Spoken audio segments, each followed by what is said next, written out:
আসসালামু আলাইকুম। আমরা আছি কৃষি ও কৃষকের কথা চ্যানেল থেকে। আমরা আছি ঢাকা জেলার সাভারে এবং বনগ্রাম ইউনিয়নে একজন শহীদুল ভাই, উনি হচ্ছে মানে খাঁটি মাটির মানুষ এবং কৃষি উদ্যোক্তা না, উনি কৃষক। উনি হচ্ছে আমাদেরকে কিভাবে সফল হয়েছে, সফলতার গল্পটা বলবে।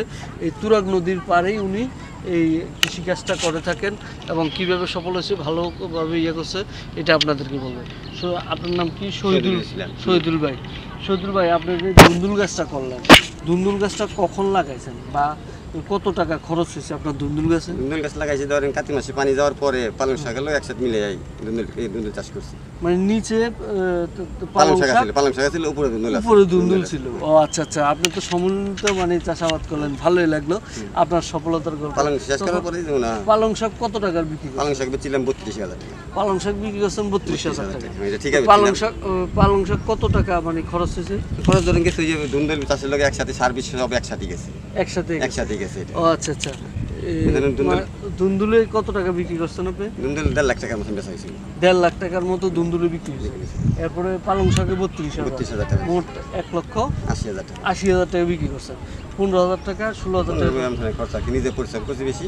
নিজে পরিশ্রম করলে সফল হওয়া যায়, এটা একমাত্র শহীদুল ভাই কি বলে দেখা যায়। আপনি যে 15,000 টাকার মানে বাঁশ চাং এগুলা মানে সুতা টুতা কিনা, এইগুলাতে কি সুতা দিচ্ছেন না? প্লাস্টিক সুতা দিচ্ছেন। ওই সুতাটা দিয়ে মানে টেকনিক্যালি আপনি করছেন, আপনি মোটামুটি 1,80,000 টাকা বিক্রি করছেন। এটা কত শতাংশ জায়গা? 33 ডিসিম জায়গা। এটা 33 ডিসিম জায়গা। এটাতে ধুন্দুলটার পরে 1,80,000 টাকা বিক্রি করার পরে এরপরে আপনি কোনটা লাউ করছেন নাকি? লাউ করছি, ধুন্দুল গাছ ফালাই দিয়া ওই জাংলার উপরেই লাউ গাছ ফালাই দিয়া, এই ধুন্দুল গাছ ফালাই দিয়া লাউ গাছ চাষ লাগাইছি। ধুন্দুল গাছটা কেটে দিয়ে এরপরে লাউ গাছ লাগাইছি। লাউ গাছের লোক আবার পালং শাক আছে।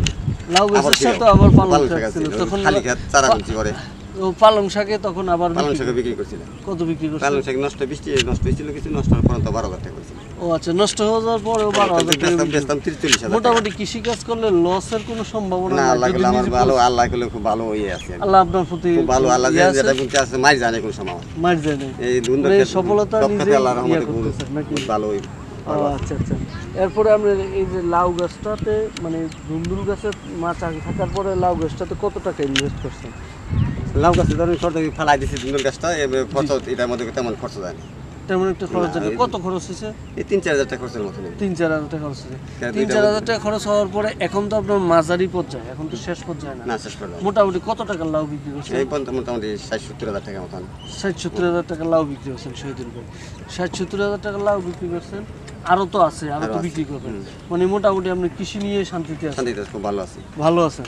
আপনার কাছে অনেক ভালো লাগে যে কৃষি কাজটা করে যখন সফল হন, তখন আপনার কাছে খুব ভালোই লাগে। ভাই বেরিয়ে গেছে বাইরে, আমি কৃষি কাজ লয়ে পড়ে রয়েছি, খুব ভালো আছে। আপনার বাইরে বিদেশ আছে। ওরা বিদেশ থেকে কি ভালো, আপনার চেয়ে ভালো আছে? মোটামুটি ভালো আছে, মিলা জিলা একখানে আছে, মিলা জিলা ভালোই আছে। আপনি আবার এই দিক দিয়ে ভালোই আছেন। ও আচ্ছা আচ্ছা। শহীদুল ভাই, আপনাকে ধন্যবাদ। আপনাকে অনেক ভালো লাগলো আপনার সফলতার গল্প শুনে। আমরা শহীদুল ভাইয়ের মানে কৃষিটা একটু ঘুরে দেখি। শহীদুল ভাই আসেন আমরা শহীদুল ভাইয়ের কৃষিক্ষেত্রে একটু ঘুরে দেখি। সফল উদ্যোক্তা এবং সফল কৃষক শহীদুল ভাই।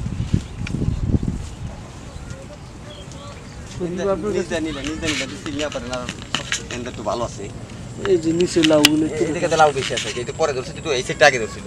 এই সেটটা আগে ধরছে, নদীর পরে হাওয়া বেশি পায় তো হাওয়া পাওয়া নেই, এই সেটটা আগে ধরছে বেশি। এটা একটু পরে আছে, এটা একটু পরে আছে। না লাগলে খুব ধরা ধরছিল, অনেক ধরছিল, খুব সুন্দর। এক কেরে চাইরা মুড়ে মাইছে খাওয়াইলো, না লাগলে